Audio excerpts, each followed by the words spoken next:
राधे।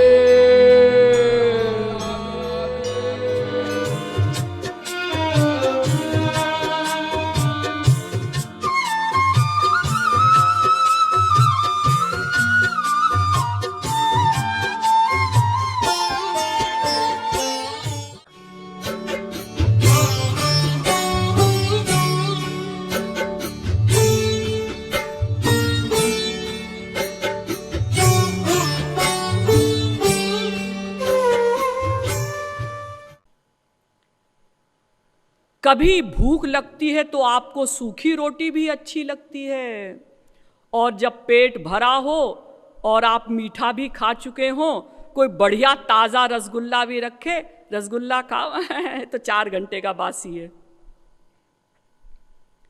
तो कभी आपको रसगुल्ला भी अच्छा नहीं लगता। लेकिन सर्वत्र हम आनंद की ही खोज में लगे हैं। आप कहते हैं सोने में बड़ा सुख है। जब हम सोते हैं तो बड़ा आनंद मिलता है। ठीक है, आप ऑफिस से 1 दिन की पूरी छुट्टी ले लीजिए, हम 1 दिन की सैलरी आपको देंगे और आप 24 घंटे सोते रहिए, 8 घंटा, 10 घंटा, 15 घंटा। अरे नहीं बाबा, इतने घंटे हम नहीं सो सकते। तो देखिए, कभी सोने में आनंद मिलता है, कभी जागने में आनंद मिलता है। अर्थात क्रिया विरोधी, लेकिन हम सर्वत्र आनंद की ही खोज कर रहे हैं। तो प्रत्येक जीव एकमात्र आनंद ही चाहता है। आप कहेंगे कि नहीं जी, हम लोग और भी बहुत सी चीज़ें चाहते हैं। कुछ लोग आए, उन्होंने कहा कि नहीं जी, हम आनंद ही चाहते हैं, ऐसा नहीं, हम जीवन भी चाहते हैं।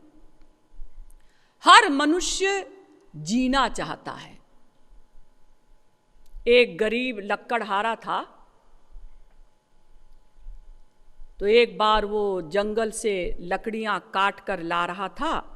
लकड़ी का गट्ठर उसने सिर पर रखा, धूप बहुत तेज थी तो उसे चक्कर आने लगा। उसने लकड़ी का गट्ठर जमीन पर पटक दिया और कहा, ऐ मौत, तू भी मुझे नहीं पूछती। तो यमराज को कुछ मजाक सूझा। साक्षात यमराज वहां प्रकट हो गए। तो उस बूढ़े गरीब लक्कड़हारे ने कहा, आप कौन? अरे मैं वही हूं जिसको तुम याद कर रहे थे। क्या मतलब? मैं किसको याद कर रहा था? तुम कह रहे थे ना, ए मौत तू भी मुझे नहीं पूछती, तो मैं स्वयं आया हूं तुम्हारी आत्मा को लेने के लिए। मैंने अपने दूतों को नहीं भेजा, औरों की आत्मा के लिए तो मैं अपने दूतों को भेजता हूं। उस गरीब लक्कड़हारे ने कहा, नहीं महाराज, मैं अभी मरना नहीं चाहता, ये तो मुझे चक्कर आने लगा था, इसलिए मैंने ऐसा कह दिया था। अभी तो मेरा बेटा 30-35 साल का ही तो है, बुद्धू है, उसे अभी कुछ आता जाता नहीं। जो लोग ऐसा कहते हैं ना, मैं मर जाऊं तो अच्छा है, बहुत से लोग कभी कभी समय समय पर ऐसा कहते हैं, तो आप अगर एक्टिंग में भी उनके गले पर अंगूठा रख दे, सचमुच नहीं, कहीं आप सचमुच किसी के गले को दबा दें, एक्टिंग में भी अगर आप उसके गले में ऐसे अंगूठा रख दें, तो वो कहेगा, ए क्या कर रहे हो? अरे तुम्हें मरने का शौक है तो तुम्हारी हेल्प कर रहे हैं। भाई हम तुम्हारे दोस्त हैं, हमने कहा तुम्हारी हेल्प कर दे। नहीं नहीं, मैं मरना नहीं चाहता।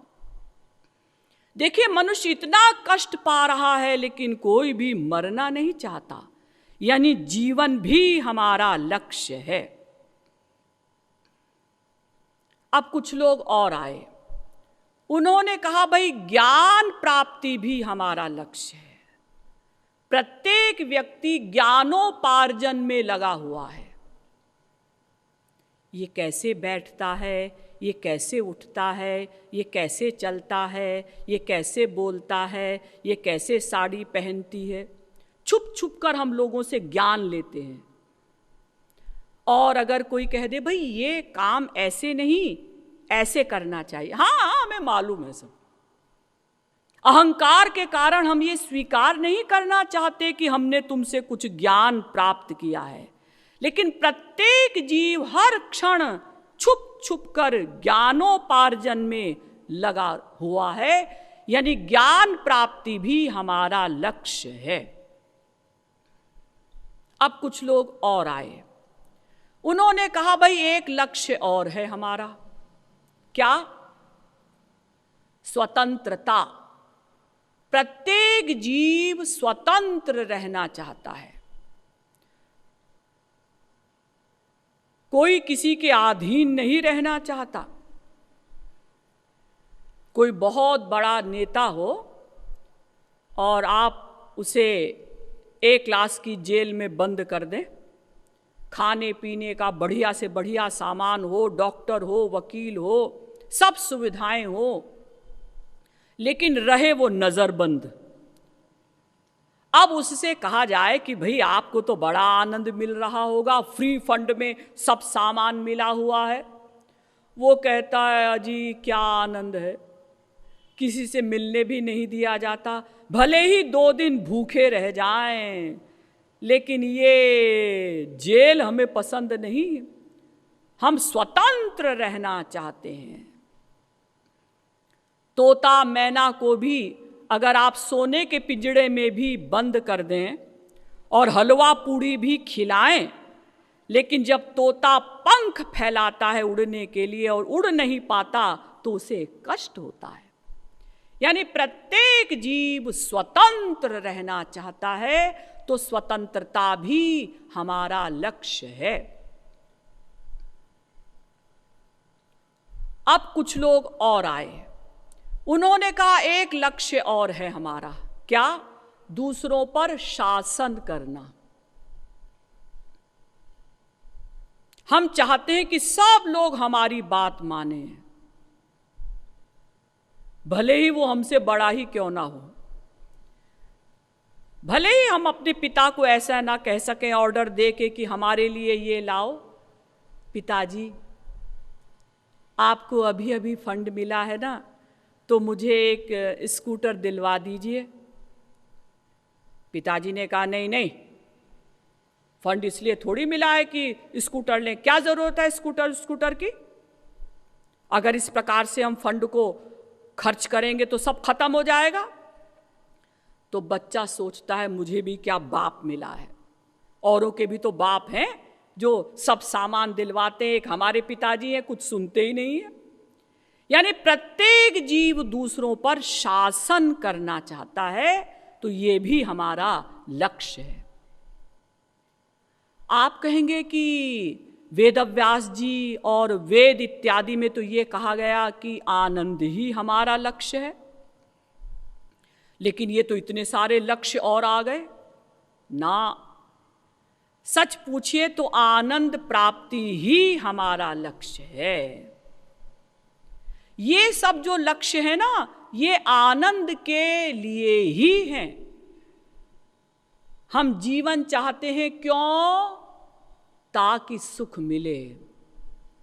और जब किसी के मस्तिष्क में, हृदय में, बुद्धि में ये बैठ जाता है कि अब मुझे संसार में सुख नहीं मिलेगा, तो लोग आत्महत्या कर लेते हैं। तो जीवन चाहते हैं क्यों? इस आशा में कि सुख मिलेगा, आनंद मिलेगा। हम ज्ञान प्राप्त करना चाहते हैं क्यों? ताकि हम विद्वान बने और लोग हमारा सम्मान करें तो हमें आनंद मिलेगा। हम स्वतंत्र रहना चाहते हैं क्यों?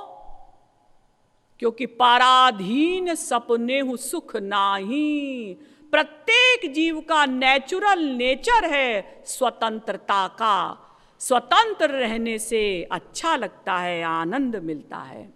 हम दूसरों पर शासन करना चाहते हैं क्यों? आनंद के लिए। इसीलिए वेदव्यास जी भागवत में लिखते हैं, सुखाय कर्माणि करोति लोकहिताय लोको न तैः सुखं वान्यदुपारमं वा विन्देत भूयस्तत एव दुःखं यदत्र युक्तं भगवान वदेन्नः। भागवत के 3 स्कंद के 5वें अध्याय का 2 श्लोक। कोई भी जीव, कोई भी मनुष्य कुछ भी कर्म करता है, क्यों? केवल आनंद के लिए। अगर आप कहें कि जी हम धन प्राप्ति के लिए भी कर्म करते हैं, पुत्र प्राप्ति के लिए करते हैं, स्त्री के लिए भी कर्म करते हैं, हाँ, जो भी कुछ हम करते हैं उसका लक्ष्य एकमात्र आनंद प्राप्ति ही होता है। सर्वेषामपि भूतानां नृपस्वात्मैव वल्लभः इतरे पत्यवित्ताद्यास्तद्वल्लभतयैव हि। मनुष्य कुछ भी करता है तो अपने आनंद के लिए ही करता है। तो क्या सिद्ध हुआ कि हमारा एम क्या है? हम कोई भी कर्म क्यों करते हैं? आनंद के लिए। ऐसा क्यों? क्योंकि हम ईश्वर के अंश हैं।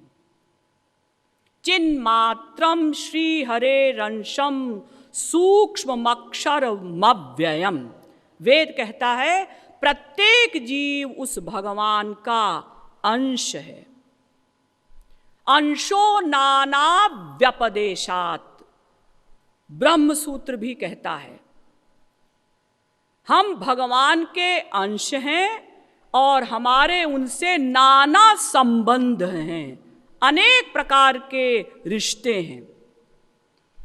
दिव्यो देव एको नारायणो माता पिता भ्राता गतिर भर्ता सुहृत, सुबालोपनिषद। वो हमारे सब कुछ हैं, समस्त नाते उन्हीं से हैं।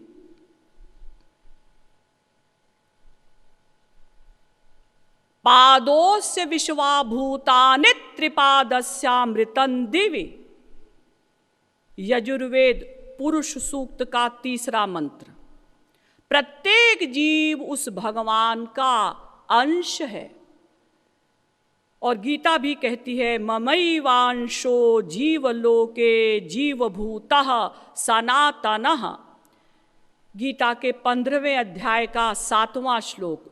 प्रत्येक जीव उस भगवान का सनातन अंश है। हरिर्हि साक्षात् भगवान् शरीरिणामात्मा झषाणामिव तोयमीप्सितम्। वेदव्यास जी भागवत में कहते हैं कि जिस प्रकार से जल मछली के लिए अत्यंत प्रिय होता है, जल के बिना मछली नहीं रह पाती, उसी प्रकार से हमारी आत्मा की आत्मा है वो परमात्मा, हम उनके अंश हैं।